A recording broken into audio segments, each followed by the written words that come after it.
I can't wait to share with you guys these brilliant applications. Hi guys, welcome back to my channel. Today I want to share with you guys 2 free applications that are gonna double your productivity in language learning with only half of the effort that you used to put. So these 2 applications are actually Chrome extensions, which is why they're free. And now let's start with the first one. The first one really eases the whole reading process in Spanish online for me. As language learners, we all know how important it is to read as much as possible in the language that we're learning, to expand our vocabulary, get exposure to useful and natural language, to start to think in this language. There are just countless benefits. However, quite often we find ourselves in the predicament of trying to learn as many new words and expressions as possible out of this article that we're reading, and at the same time couldn't be bothered to go back and forth between the dictionary and the article. So before, when I read news or just some random article online, I experienced the same struggle every time. Should I take the time and go check this word that I don't know, or should I just skim through it? But what if this is a really useful expression? Am I missing out? I don't want to miss out. So this struggle of mine ended 2 months ago when I found this super convenient Chrome extension. Introducing, what is it called again? Introducing Imtranslator. So what it does is that after you install it to your Chrome browser, as long as you're browsing stuff with Chrome, you can check any word you don't understand with pretty much just one simple click. So now let's open a random article online. So, okay, for example, you don't know what this word means. You select the word and you'll see this little icon right next to it. You click on it, and up here it shows in which language the system has recognized this word to be. Most of the times there's no problem with the recognition, but we all know how some Portuguese or Italian words resemble Spanish ones. So in the case where it fails to recognize the correct language, which you can see here, you want to check this little box and choose Spanish so that the system knows it's a Spanish word. And on the right hand side, of course, it's the language that it's translated into. You've got plenty of language options, as you guys can see here. And down here, they've got different meanings of this word, and you just need to decide which meaning makes the most sense in this context. Another great feature of this extension is that it also supports the translation of a whole sentence or a whole paragraph if you have trouble understanding, let's say, some part of the article. And it offers 3 versions of translation. The first one here is Google, and then this is Microsoft, and the last one is Translator. You can easily switch between them. So based on my experience, 85 to 90% of the time the translation is pretty accurate. At least one of them makes sense. And finally, just a little trick of using it. If by any chance this little icon doesn't show up, you want to select the word and right click. You can see here this Imtranslator option. If you click on the first one, there's going to be a pop-up window. If you choose the second one, the translation will appear right next to the word that you select. And the third one, I think the pop-up bubble is the default form, because this is what it looks like when there is an icon to click on.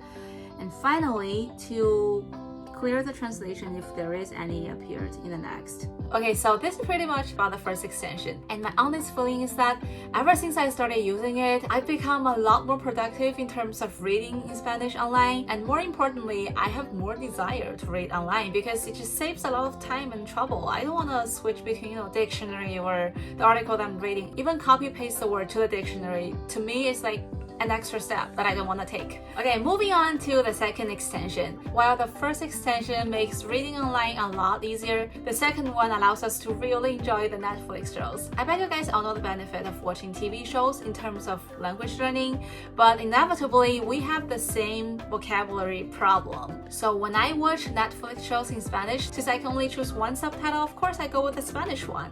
But I don't know if it's just me, but my reading speed couldn't keep up with the talking speed of these Spanish actors, let alone dealing with all these vocabularies that I don't understand in the subtitles. I hate to pause the show from time to time and go to the dictionary to check this word that I don't understand, as much as I hate not fully understanding what's going on there. And this is where the second Chrome extension kicks in, introducing Learning Language with Netflix. I think this name is pretty self-explanatory, right? So as I said, this is a Chrome extension, so it only works when you watch Netflix with Chrome. It doesn't work on the Netflix application, so if you want to use it, you have to use Chrome to watch Netflix, and it's very easy to set up. You just Google learning language with Netflix and something's gonna pop up. You follow a few simple steps to install it, and when you first launch it on Netflix after the installation, there's gonna be a little setup box that looks like this. You wanna select the language that you wish the show to be translated into, and you've opened the door to a whole new world. There were so many awesome features that I don't even know where to start. Okay, so let's start from the most obvious one, okay? That it comes with 2 subtitles, the original one and the translated one. And may I say, the accuracy of the translation is unbeatable. It saves you a lot of time and effort to check all these words that you don't know to try to understand what's going on in the show. For example, if it were not for the translation here, it could have taken me 1 good hour to figure out, okay, lo pagué contigo means I took it out on you, because I didn't even find this entry in the dictionary. Another very user-friendly feature is that when you see a word you don't know in the subtitle, if you hover over that word, the meaning of the word will automatically appear on top of it. And not only that, the show will pause as well so that you are given enough time to read and think. If you click on the word, there will appear a small pop-up bubble where you could find a more detailed explanation of the word. And did you guys see these little icons lined up here? So you've got word reference, reversal, and a few more options.